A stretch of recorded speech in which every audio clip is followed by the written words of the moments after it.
Welcome to Lesson 11, Working with the Pen Tool.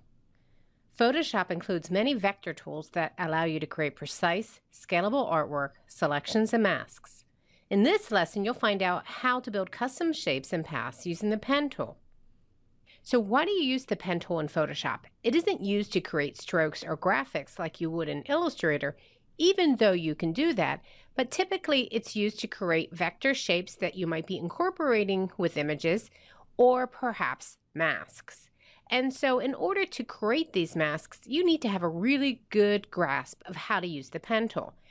So lesson 11 includes some fundamental exercises to get you started. I'm going to run through some of those right now. So I am going to my zoom tool and making sure scrubby zoom is turned off.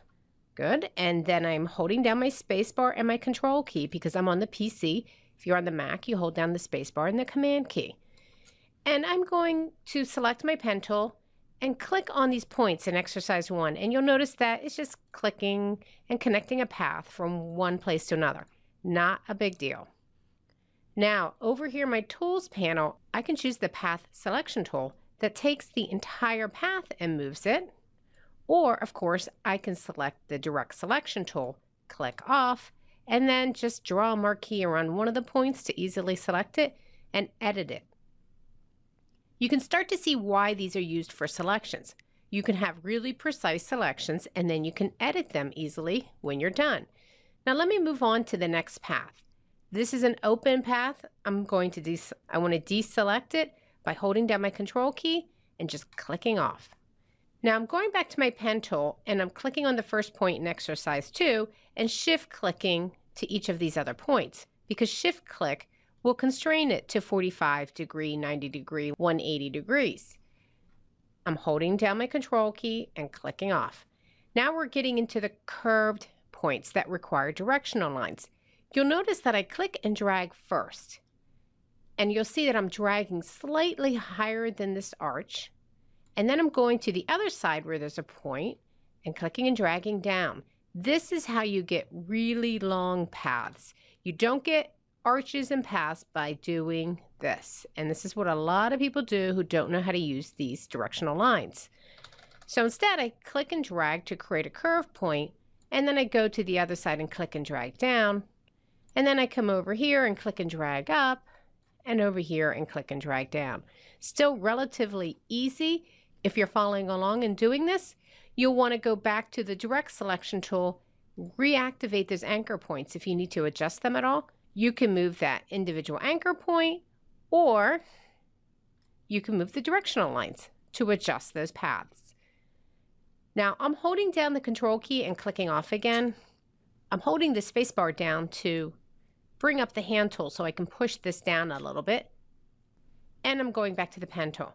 This is where it gets a little bit more difficult, but knowing how to create these curves and corner points is important in any application that uses the pen tool.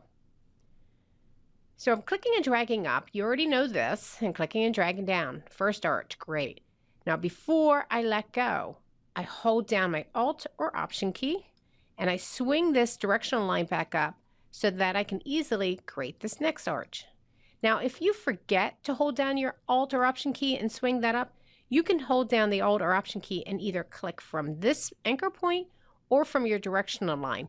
Notice that I'm waiting until I see a caret. When I see that caret, I can click and drag that up as well. And then come over here and click and drag down. So now let's create some shapes with this. And I'm going to go ahead and close this and not save it. I am going into Browse and Bridge, and I'm going to open up a flower. And maybe I want to create a nice path for this flower. Notice that I take my pen tool and I'm clicking and dragging, and I'm using these directional lines. And as I'm using them, I'm making sure that they're flowing along the side of the object that I'm creating a path on. So I'm going to hold down my control and space bar and zoom in a little bit.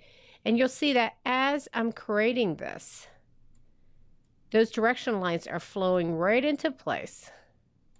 Now here I have one of those shapes where I need to pull to create my shape and then hold down my Alt or Option key to swing this back up.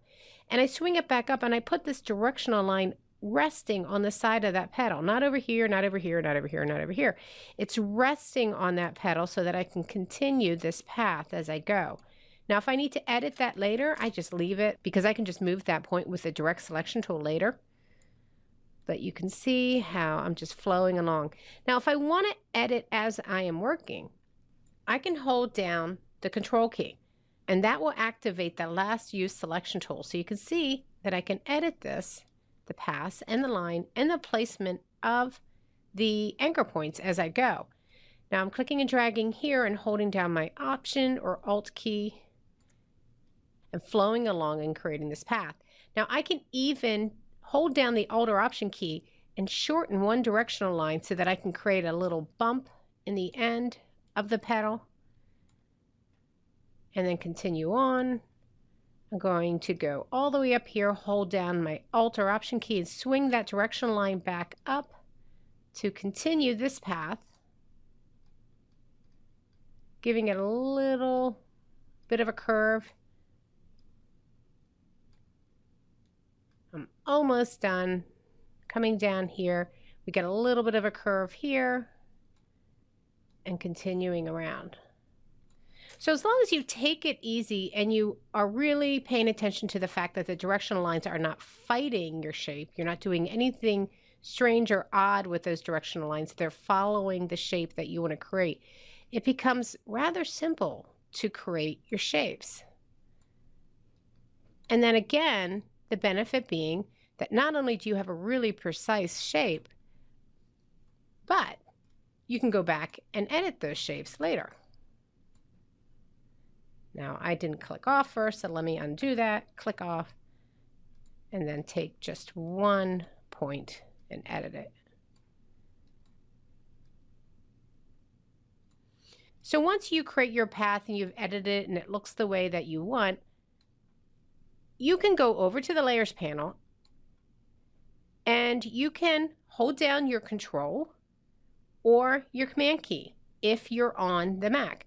And you'll notice that when I hold down the Control key on the PC, the Add a Mask turns into Add a Vector Mask. And now I've created a nice clean mask of that flower. Everything else is transparent and it's based upon my pen pad. So in this lesson, you learned some fundamentals about using the pen tool. This has been Jennifer Smith for Digital Classroom.